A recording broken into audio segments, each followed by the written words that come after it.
Starting with the name of Allah, the most gracious and the most merciful. My name is Muhammad Abbas and welcome to Sustainable Future. आज जिस topic पे हम बात करने वाले हैं वो बहुत ही इंपॉर्टेंट टॉपिक है। काफी सारे कैंडिडेट्स के साथ मेरी इस बारे में डिस्कशंस भी हो चुकी हैं। काफी सारे हमारे दोस्त हैं, इमिग्रेशन लॉयर्स हैं, उनके साथ मेरी काफी डिस्कशंस हुई हैं। मैंने ये सोचा कि इस टॉपिक पे हम एक थोड़ी सी रिसर्च की जाए, सर्च करके आपसे भी थोड़ा सा जो है वो अपना पॉइंट ऑफ व्यू शेयर किया जाए। एक्चुअली ये वीडियो है, ये इमिग्रेशन ऑर्डिनेंस के रिलेटेड है जो 1979 का है। इस ऑर्डिनेंस के अंदर जो है वो क्लियर कट काफी सारी चीजें जो हैं वो कॉन्स्टिट्यूशन के अंदर क्लियर कट लिखी हुई हैं। जो फॉर एग्जांपल जो यहाँ पे कंसल्टेंट्स बैठते हैं वो किस बेस के ऊपर स्टूडेंट्स को या फिर वर्क परमिट्स को या फिर इमिग्रेशन को डील कर रहे होते हैं।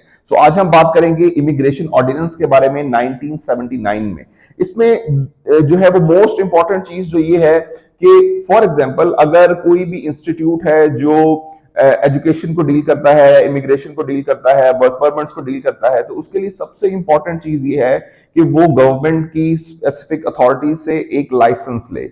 ठीक है, विदाउट लाइसेंस आप किसी भी किस्म का कोई भी बिजनेस हो जाए, किसी भी किस्म का कोई भी लोगों के साथ एक अट्रैक्शन हो जाए रिकॉर्डिंग दैट इमिग्रेशन पर्पसेस। सो जो लाइसेंस है वो मोस्ट इंपॉर्टेंट है फॉर एवरी पर्सन जो भी इस तरह का कोई कारोबार कर रहा है, कोई बिजनेस है, कोई like any kind of immigration related thing.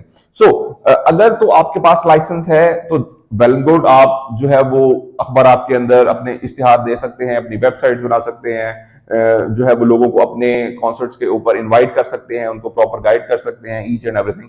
Like for example अगर किसी के पास लाइसेंस नहीं है तो उसके ऊपर आज हम डिस्कशन करेंगे कि जो हमारा कॉन्स्टिट्यूशन है वो हमें किस तरह गाइड करता है कि जो लीगली यहाँ पे काम कर रहे हैं। लाइक जो 1973 का कॉन्स्टिट्यूशन है उसके अंदर सेक्शन 17 जो है वो क्लियर कट ये बात कहता है कि अगर कोई भी शख्स जिसके पास प्रॉपर अथॉरिटी से लाइसेंस नहीं है वो किसी भी शख्स को इमिग्रेशन हो जाए, स्टूडेंट वीजास हो जाएं, वो आपकी जो है वर्क परमिट्स हो जाए, किसी भी तरह की कोई कंसल्टेशन नहीं दे सकता। ठीक हो गया। अगर कोई भी शख्स, कोई भी आम शख्स जो किसी भी दूसरे शख्स को ये कहता है कि मैं आपको दूसरे मुल्क पहुंचा दूंगा या दूसरे मुल्क के लिए जाने के लिए किसी को डॉक्यूमेंटेशन में हेल्प करता है या उनको किसी किस्म का कोई उनके साथ रिटर्न में कुछ लेता है या किसी से कोई मुआहिदा करता है, तो ये सारा जो है इलीगल है।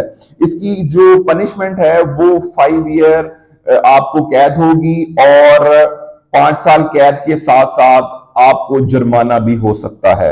अब इसमें कौन कौन से पॉइंट्स आते हैं, इसमें यह है कि अगर एक आम शहरी है जो ये किसी दूसरे शहरी से एक मुआहिदा करता है कि मैं आपको बाहर पहुंचाने में मदद करूंगा या बाहर पहुंचा दूंगा या उसके इवज उससे कोई भी रकम लेता है, तो ये सारा इस लीगल आता है। तो इसमें सेक्शन 17 जो है वो क्लियर कट कहता है कि उस बंदे को पनिश होगी जो विदाउट लाइसेंस किसी भी किस्म की इमिग्रेशन का काम करता है।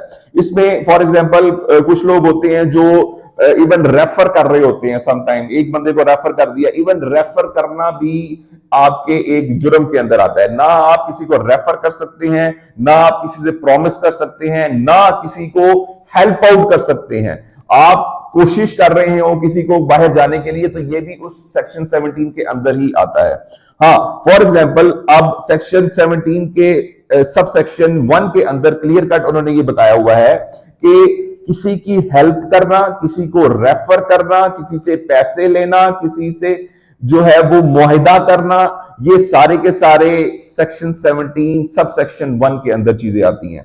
अब फॉर एग्जांपल अब इसमें थोड़ा सा उन्होंने क्लैरिफाई ये किया कि सेक्शन 17 के सेक्शन 2 के अंदर उन्होंने क्लियर कट ये बताया अगर कोई आप एक बंदा है जिसके पास लाइसेंस नहीं है, वो अगर किसी बंदे से ये मुआहिदा करता है कि आपको मैं इतने पैसों के एवज बैरूने मुल्क पहुंचा दूंगा या दुबई लेके चला जाऊंगा, वहां से आगे लेके चले जाएंगे। सो जो लोग डंकीज लगाते हैं उनके रिलेटेड भी जो है फॉर एग्जांपल किसी भी तरह का मुआहिदा या किसी को जो है वो कोशिश करना उसमें या किसी को रेफर करना, ये सारे का सारा जुर्म इसमें जो है वो कंसीडर होता है। या फिर फॉर एग्जांपल आप किसी शख्स को इतना तक इसमें जो है वो एड ऑन किया गया है कि फॉर एग्जांपल एक शख्स को आप एक है वो शेखुपुरा का है और आप अगर उस शख्स को ड्रॉप करने आते हैं लाहौर एयरपोर्ट के ऊपर, तो ये भी आप जुर्म में कंसीडर होता है कि आप फिर भी उसमें इन्वॉल्वमेंट हुई है। आपकी किसी भी तरह की involvement, immigration, work permit, student visas, किसी को डॉक्यूमेंटेशन के अंदर हेल्प करना, और अगर आपके पास लाइसेंस नहीं है तो ये आपके ऊपर सेक्शन 17 आपके ऊपर लगेगा और आपको जो स्पेसिफिक अथॉरिटीज हैं वो आपके ऊपर एफआईआर भी काट सकती हैं, वो ईच एंड एवरीथिंग किसी भी किस्म का एक्शन ले सकती हैं अगर आपके पास लाइसेंस नहीं है। सो द पॉइंट इज कि जो अगर आपने इस हवाले का इसके रिलेटेड अगर आपने कोई भी किसी किस्म का भी कोई बिजनेस करना है, so the first point is कि आप सबसे पहले प्रॉपर अथॉरिटी से अपने लाइसेंस की रिक्वेस्ट करें। जब आपको लाइसेंस मिल जाता है देन उसको फर्दर लेके चलें। अब इसको थोड़ा सा मैं और एलेबोरेट इस तरह करूंगा कि जिस तरह फॉर एग्जांपल यहाँ पे काफी सारी कंपनीज हैं जो आपको इंटरव्यूज लेती हैं। फॉर एग्जांपल मैं कि जी आप हमें इंटरव्यूज दें, अगर आप इंटरव्यू में सिलेक्ट होते हैं तो हम आपको बाहर किसी कनाडा, ऑस्ट्रेलिया या यूएस या यूके हम आपको जॉब के लिए भिजवा देंगे। अगर उस कंपनी के पास प्रॉपर लाइसेंस है देन इट्स फाइन। अगर उस कंपनी के पास प्रॉपर लाइसेंस नहीं है तो इंटरव्यूज लेना भी जुर्म में कंसीडर होगा। ठीक हो गया, आपके इंटरव्यूज लेना भी जुर्म में कंसीडर होगा। किसी किस्म की कोई भी भर्तियां वो भी आपकी जुर्म में कंसीडर होगी। ये सारे का सारा जो एक्सप्लेनेशन है वो सेक्शन 17 सब सेक्शन 2 के अंदर क्लियर कट ये चीज उन्होंने एक्सप्लेन की हुई है। किसी भी किस्म की अखबार में इश्तिहार देना, किसी भी किस्म की वेबसाइट्स बनाना, किसी भी किस्म की आपको किसी को मदद करना, इवन डॉक्यूमेंटेशन के अंदर, प्रोसीजर्स के अंदर विदाउट एनी लाइसेंस, तो ये सारे का सारा जो है वो एक सेक्शन 17 के अंदर क्लियर कट ये जो है उन्होंने लिखा हुआ है। जो आपकी स्पेसिफिक अथॉरिटीज है गवर्नमेंट की, उनके पास ये अथॉरिटी है कि वो आप पे ऊपर जो है वो एफआईआर काट सकती हैं। सो आई हाईली रिकमेंड कि वो कैंडिडेट जो बाहर मुमालिक में जाने के ख्वाहिशमंद हैं, सबसे पहले किसी भी कंपनी को या किसी शख्स को किसी भी किस्म की रकम देने से पहले ये चीज एक दफा आइडेंटिफाई कर लें कि क्या उनके पास प्रॉपर लाइसेंस है या नहीं है। सो अगर तो उनके पास लाइसेंस है वेल एंड गुड, आप उनके साथ मुआहिदा कर सकते हैं, एफिडेविट्स कर सकते हैं, डॉक्यूमेंटेशन उनके साथ कर सकते हैं, उनको उनके आपकी जो तय करदा जो रकूम है, ठीक है, उसके ऊपर भी आप डिस्कशन कर सकते हैं। सो जो लाइसेंस है वो बेस करती है, अगर आपके पास लाइसेंस है वेल एंड गुड, अगर आपके पास लाइसेंस नहीं है तो उन सब लोगों से मेरी जो सजेशन ये है कि सबसे पहले वो जो गवर्नमेंट की मेन अथॉरिटीज हैं उनके पास जाएं, लाइसेंस अप्लाई करें। जब आपको लाइसेंस मिल जाता है देन डेफिनेटली आप ये कारोबार कर सकते हैं। अगर इसके रिलेटेड अगर आपके पास कोई भी क्वेश्चन है तो आप कमेंट सेक्शन में हमसे पूछ सकते हैं। Thank you very much for watching this video.